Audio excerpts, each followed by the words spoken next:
Okay, now we are going to take the next member under Bryophyta. It is Anthoceros. Anthoceros, systematic position of Anthoceros is it comes under division Bryophyta, class Anthoceratopsida, order Anthocerotales, family Anthocerotaceae. It is commonly known as hornworts. Why it is known as hornworts? Because of the presence of a horn-like projection. What is that horn-like projection? It is the sporophyte. Sporophyte ഒരു horn like project ചെയ്തിട്ട് horn പോലെ അഥവാ ഒരു കൊമ്പ് പോലെ project ചെയ്ത് കാണുന്നത് കൊണ്ടാണ് ഇതിനെ ഹോൺവേർഡ്സ് എന്ന് പറയുന്നത്. ഇതിപ്പോൾ ജസ്റ്റ് ഒന്ന് മനസ്സിലാക്കിയാൽ മതി, ബാക്കി എക്സ്പ്ലെയിൻ ചെയ്തു തരാം. അപ്പോൾ നമ്മൾ മനസ്സിലാക്കേണ്ട ഒരു കാര്യം എന്താ വെച്ചാൽ, ഫസ്റ്റ് മെമ്പർ നമ്മൾ പഠിച്ചപ്പോൾ റിക്സിയ പഠിച്ചപ്പോൾ സ്പോറോഫൈറ്റിനെ നമുക്ക് പുറത്ത് കാണാൻ പറ്റിയിരുന്നില്ല അല്ലേ. It was embedded within the thallus or it is embedded in the within the thallus. താലസിനകത്ത് എംബഡ് ചെയ്തിട്ടുള്ള രീതിയിലായിരുന്നു അത് അല്ലേ. പക്ഷേ now you can see a trend shift ചെയ്ത് വരികയാണ്. എന്ത്? From that embedding state to somewhat exposed. Here you can see it is exposed. It is not embedded within the thallus. Sporophyte is somewhat projecting. But next generation-ലേക്ക് എത്തുമ്പോൾ ഇപ്പോൾ ഇത് gametophyte ആണ്, ഇത് sporophyte ആണ്. Sporophyte independent ആയിട്ട് മാറും. അഥവാ ടെറിഡോഫൈറ്റിലേക്ക് എത്തുമ്പോൾ സ്പോറോഫൈറ്റിക് ഫേസ് ഈ പ്ലാന്റിൽ നിന്നും വിട്ടങ്ങോട്ട് പോകും. ഞാൻ പറഞ്ഞൊരു പോയിന്റ് ഉണ്ടായിരുന്നു, ബ്രയോഫൈറ്റിൻ്റെ പ്രത്യേകതയിൽ പറഞ്ഞ ഏറ്റവും ഇമ്പോർട്ടൻ്റ് ആയിട്ടുള്ള പോയിന്റാണ് ഗാമറ്റോഫൈറ്റും സ്പോറോഫൈറ്റും ഡിപ്പെൻഡൻ്റ് ആണ്. നോക്കിയേക്ക്, ഇത് ഡിപ്പെൻഡൻ്റ് ആണ് അല്ലേ. ഇനി ഗാമറ്റോഫൈറ്റും സ്പോറോഫൈറ്റും വിട്ടു പോകും. അഥവാ സ്പോറോഫൈറ്റ് വേറെ ആയിട്ട് നിൽക്കും, ഗാമറ്റോഫൈറ്റ് വേറെ ആയിട്ട് നിൽക്കും. അങ്ങനെ നിൽക്കുന്നതാണ് അടുത്ത ജനറേഷൻ അഥവാ അടുത്ത ടൈപ്പൊക്കെ വരുന്ന ടെറിഡോഫൈറ്റ്, ജിംനോസ്പേം, ആൻജിയോസ്പേം ഒക്കെ വരുന്നത്. സോ ഹിയർ ഗാമറ്റോഫൈറ്റ് ആൻഡ് സ്പോറോഫൈറ്റസ്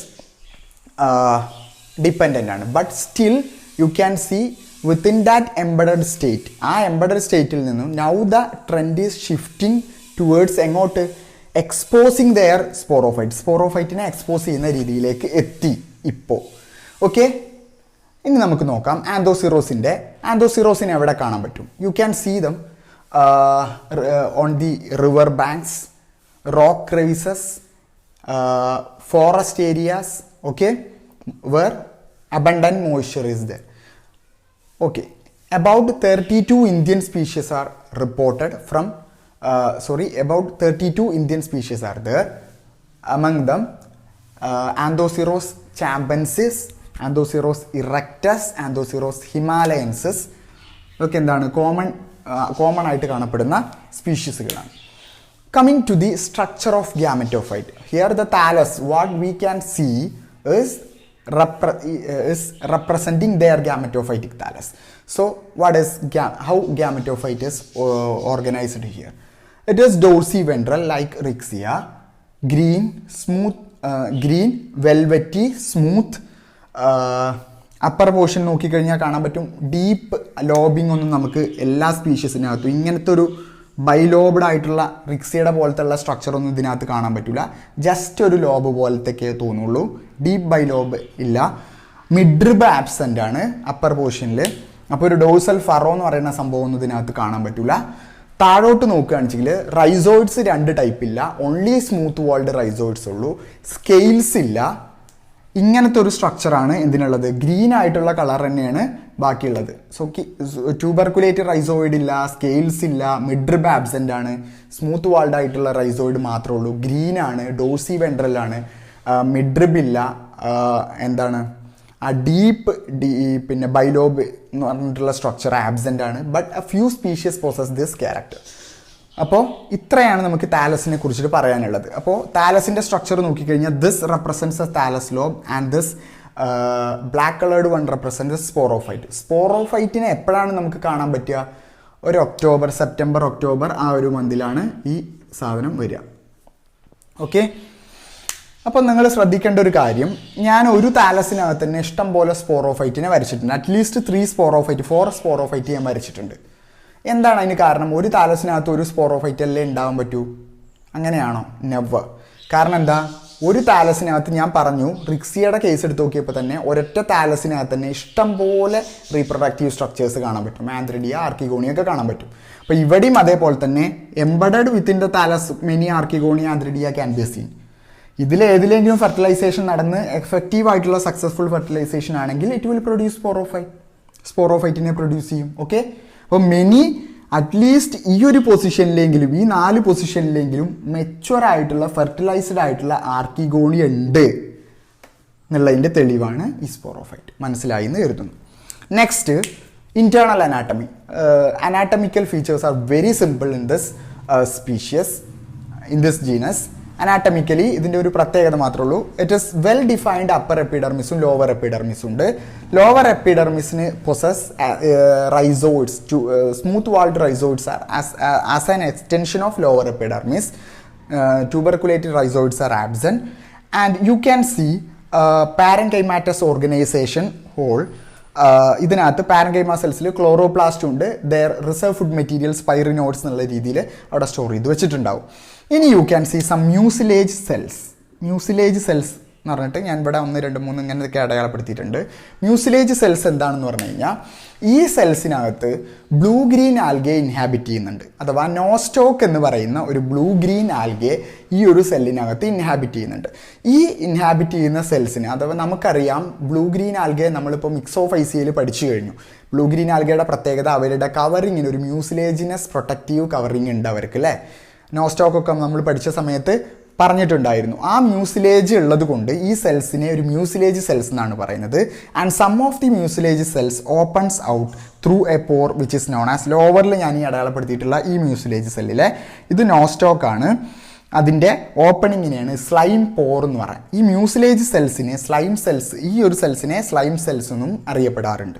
അപ്പോൾ ഇത്രയേ ഉള്ളൂ. Upper epidermis, lower epidermis, smooth walled rhizoids, slime pore, slime cells, mucilage cells എന്നും പറയാം. ഓക്കെ, പൈറിനോയിഡ്സ്, ക്ലോറോപ്ലാസ്റ്റും ഇതിനകത്തുണ്ടാവും.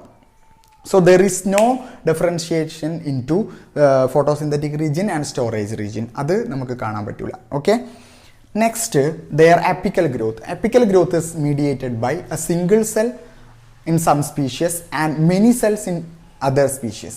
Okay, single cell ആവാം or by many cells.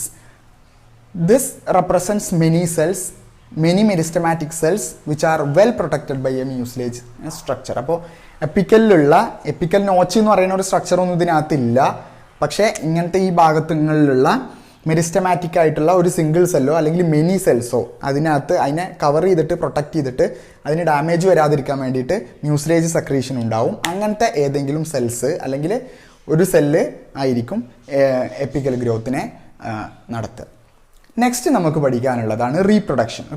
Vegetative reproduction ഉണ്ട്, സെക്ഷൽ റീപ്രൊഡക്ഷൻ ഉണ്ട്. First of all vegetative reproduction. The modes of vegetative reproductions are death and decay of older fragments, by tubers, by gemme, by persistent growing apex, by apospory. First of all, death and decay of the older fragments and fragmentation. എന്താണെന്നുള്ളത് already നമ്മൾ മുന്നേ discuss ചെയ്ത സംഭവമാണ്.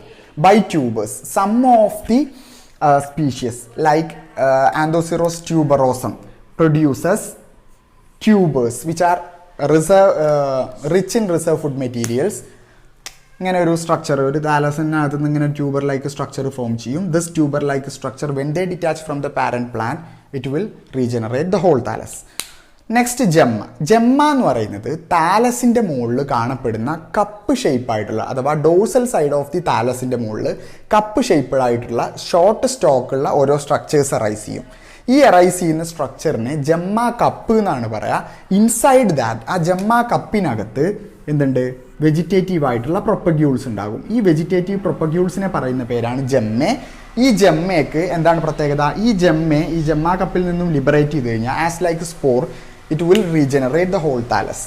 ഇപ്പോൾ gemma എന്ന് പറയുന്നത് വളരെ important ആയിട്ടുള്ള ഒരു സംഭവമാണ്. എന്താണ് ജെമ്മ എന്ന് പറയുന്നത്? Cup shaped structure on the dorsal surface of the thallus which is stock which contains a vegetative propagule which is known as ജെമ്മെ.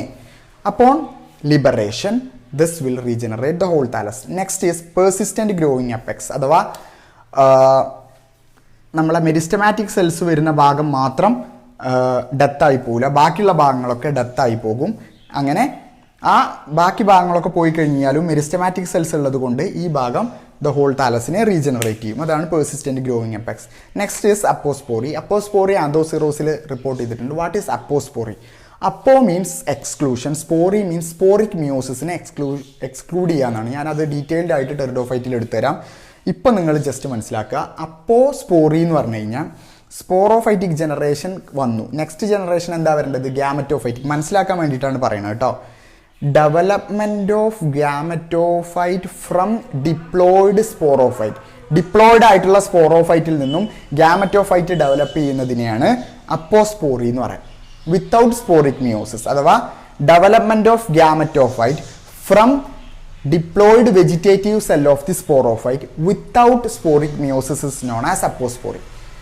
Next is sexual reproduction. Sexual reproduction എന്ന് പറയുന്നത് അഡ്വാൻസ്ഡ് oogamous ടൈപ്പ് ആണ്. where the sex organs male reproductive structure-നെ antheridia എന്നും female reproductive structure-നെ archegonia എന്നുമാണ് പറയുന്നത്. ഹോമോതാലിക്കും ഹെറ്ററോതാലിക് ആയിട്ടുള്ള സ്പീഷീസുകളൊക്കെ നമുക്ക് കാണാൻ പറ്റും.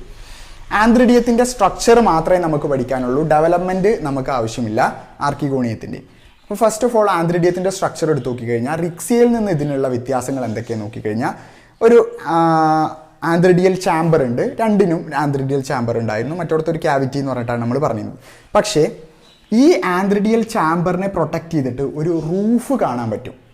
ഇതാണ് 2 സെൽഡ് ആയിട്ടുള്ള ഒരു 2 ലെയേർഡ് ആയിട്ടുള്ള ഒരു റൂഫ് പ്രൊട്ടക്റ്റ് ചെയ്തിട്ട് കവർ ചെയ്യുന്നുണ്ട്. ആ പ്രൊട്ടക്റ്റ് ചെയ്തിട്ടുള്ള അതിനകത്താണ്, ആ ചാമ്പറിനകത്താണ് ആന്ത്രിഡിയ കാണപ്പെടുന്നത്. ആന്ത്രിഡിയയുടെ നമ്പർ മെനിയാണ്. മറ്റോടത്ത് ഒരു ചാമ്പറിനകത്ത് ഒരു ആന്ത്രിഡിയ നമ്മൾ പറഞ്ഞിട്ടുണ്ടായിരുന്നുള്ളൂ. പക്ഷേ ഇവിടെ യു ക്യാൻ സി മെനി ആന്ത്രിഡിയ. ഇതൊരു യങ്ങറാണ്, ഇത് കുറച്ചും കൂടി മെച്ചുവറാണ്, ഇത് ഏറ്റവും മെച്ചുവർ ആയിട്ടുള്ളത്. അതിൽ നിന്നും ബൈഫ്ലജെല്ലേറ്റ് ആയിട്ടുള്ള ആന്ത്രോസോയിഡ്സ് ഫോം ചെയ്യും. അപ്പോൾ എന്തൊക്കെയുള്ളത്? ഇതിനൊരു സ്റ്റോക്ക് ഉണ്ട്, ഒരു സ്റ്റെറൈൽ ജാക്കറ്റ് ഉണ്ട്, അതിനകത്ത് ഫെർട്ടൈൽ ആയിട്ടുള്ള ആൻഡ്രോസൈറ്റ് ഉണ്ട്. ഇതാണ് ആന്ത്രിഡിയത്തിൻ്റെ സ്ട്രക്ചർ. അപ്പോൾ എന്തൊക്കെയാണ് അതിൻ്റെ പെക്യൂലിയാരിറ്റി ഞാൻ എഴുതിയിട്ടുണ്ട്. റൂഫ് സെൽസ് പ്രസൻ്റ് ആണ്, നമ്പർ ഓഫ് ആന്ത്രിഡിയ മെനി ആയിരിക്കാം, ലോങ് സ്റ്റോക്കും ഒരു വലിയൊരു സ്റ്റോക്കും ഇതിനകത്ത് കാണുന്നുണ്ട്. ഇതാണ് അതിൻ്റെ പ്രത്യേകത. അപ്പോൾ ഇത്രയേ ഉള്ളൂ ആന്ത്രിഡിയത്തിൻ്റെ സ്ട്രക്ചർ എന്ന് പറയുന്നത്. Next ആർക്കിഗോണിയത്തിൻ്റെ structure. ആർക്കിഗോണിയത്തിന് എങ്ങനെയാണ്? ഒരു പ്രൊജക്റ്റിംഗ് ആയിട്ടുള്ള ഒരു നെക്കുണ്ട്, ഒരു സോളൻ ബേസും ഉണ്ട്. അതിന് വെൻഡർ എന്ന് പറയുന്നു. Neck is made up of neck cells. Venter is made up of venter cells. It encloses a cavity or a channel where you can see neck canal cells, NCC, neck canal cells, and venter canal cells, VCC. Then an egg, cover cells ഉണ്ടാവും. Here the number of neck canal cells will be 4 to 6. 4 to 6 ആണ്. ഞാനിതിൽ 5 വരച്ചിട്ടുള്ളത് കേട്ടോ. 4 to 6 ആണ് neck canal സെൽസിൻ്റെ എണ്ണം എന്ന് പറയുന്നത്. ഇനി എന്താണ്? ഫെർട്ടിലൈസേഷൻ നടക്കും. ഫെർട്ടിലൈസേഷൻ്റെ സമയത്ത് ഈ റൂഫ് പൊട്ടും. ഈ റൂഫ് പൊട്ടിയിട്ട് മെച്ചുവർ ആയിട്ടുള്ള ആന്ത്രോസോയിഡ്സിനെ ലിബറേറ്റ് ചെയ്യും. അതിനെ വാട്ടർ ക്യാരി ചെയ്തിട്ട് എങ്ങോട്ട് കൊണ്ടുപോകും? നമ്മുടെ മെച്ചുവർ ആയിട്ടുള്ള ആർക്കിഗോണിയാണെന്ന് വെച്ചാൽ കവർ സെൽസ് മൂവ് ചെയ്യും. ദെൻ ഈ സാധനങ്ങളൊക്കെ ഡീജനറേറ്റ് ചെയ്തിട്ട് ഒരു മ്യൂസിലേജ്, ഒരു വാട്ടറി മീഡിയം ഉണ്ടാകും. ആ വാട്ടറി മീഡിയത്തിലൂടെ ബൈഫ്ലജെല്ലേറ്റ് ആയിട്ടുള്ള ആന്ത്രോസോയിഡ്സ് സ്വിം ചെയ്യും. സ്വിം ചെയ്തതിന് ശേഷം എഗ്ഗിൻ്റെ അടുത്തെത്തും. എഗ്ഗിൻ്റെ അടുത്ത് എത്തിക്കഴിഞ്ഞാൽ ഫെർട്ടിലൈസേഷൻ നടക്കും. ഡിപ്ലോയിഡ് സൈഗോട്ട് ഉണ്ടാകും. ഈ diploid zygote undergoes a series of division to form sporophyte. ആര്? നമ്മുടെ സ്പോറോഫൈറ്റ് അല്ലേ. അപ്പോൾ ഈ ആർക്കിഗോണിയം ഉള്ള ഭാഗത്തു നിന്നാണ് എന്ത് പ്രൊഡ്യൂസ് ചെയ്യുന്നത്? ഈ സ്പോറോഫൈറ്റ് പ്രൊഡ്യൂസ് ചെയ്യുന്നത്. അപ്പോൾ ആ ഏരിയയിൽ എവിടെയാണോ സ്പോറോഫൈറ്റ് വന്നിട്ടുള്ളത് അവിടെയെങ്കിലും അറ്റ്ലീസ്റ്റ് നമുക്ക് മുകളിൽ നിന്ന് നോക്കിയാൽ തന്നെ കാണാൻ പറ്റും ആർക്കിഗോണിയ അവിടെ ഉണ്ട് എന്നുള്ളത് അല്ലേ. ഉണ്ട് എന്നുള്ളത് മനസ്സിലാക്കിക്കൂടെ അല്ലേ? മറ്റേതൊക്കെ എംബഡഡ് ആണ്, നമുക്ക് മനസ്സിലാവില്ല അവിടെ ഉണ്ടോ ഇല്ലേ എന്നുള്ളത്.